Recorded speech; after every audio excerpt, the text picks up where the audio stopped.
Alright, thank you, Reg. Napaka-exciting na umaga natin ngayon.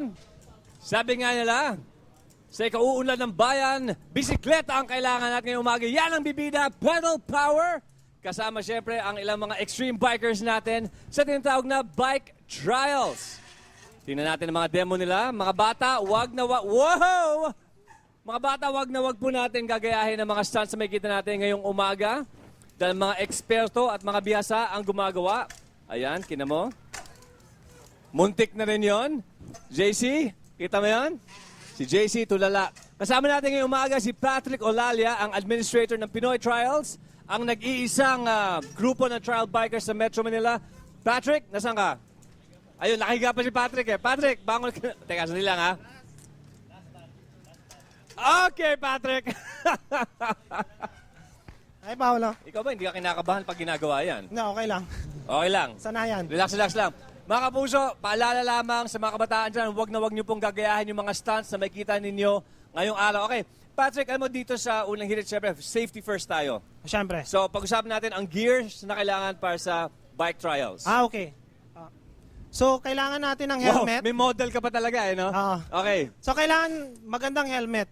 Not necessarily mahal, basta maganda. Certified siya. Okay. And then, sa mga beginners, elbow pads. Elbow pad. At alam natin, matibay, bro. Elbow pads. Elbow pad. Okay. So, pasok mo yung blue Okay. na dito. Siyempre, kailangan natin na lagyan ng proteksyon ang bawat bahagi ng katawan na maaring ma-injure. Pwede And tayo then- bumagsak sa elbow kapag mali yung paggawa ng stunt, eh, di ba? Oo nga. Okay ba yung helmet natin? Okay, next. And then, kailangan natin, yung importante sa lahat, as second sa helmet, yung shin pads. Bakit mahalaga ang shin pad? Usually kasi, yung injuries, hindi siya sa paghulog, kundi yung pagtama ng bike sa body.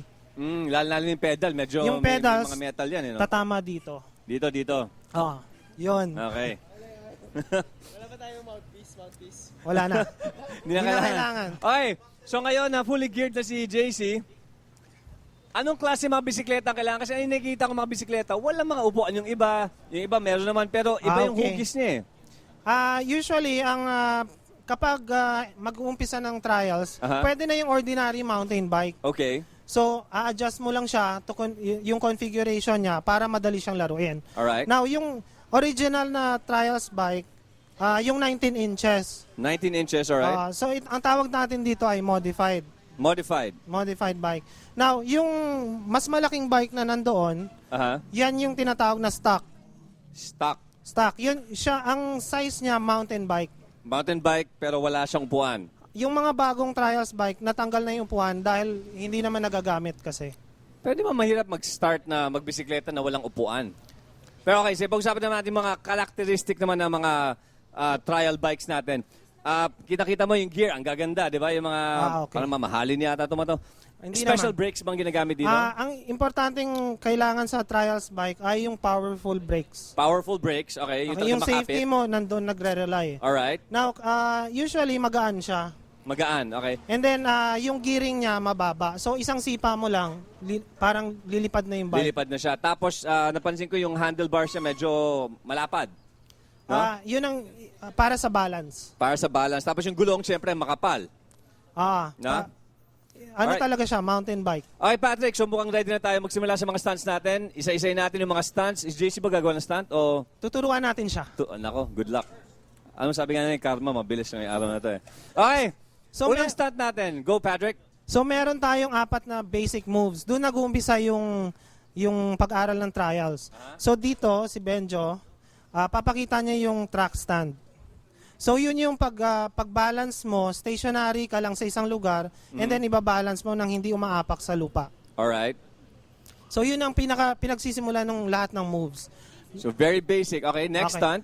Next ito, ang rocking. Rocking. So para ma-regain mo yung balance mo.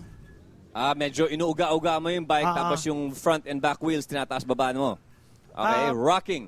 So, Paolo, yung lahat ng 4 basic moves, hindi lang siya pang trials, kundi pang improve ng riding ng lahat. Ng lahat, oo. For safety. Ito naman ang pagpihit.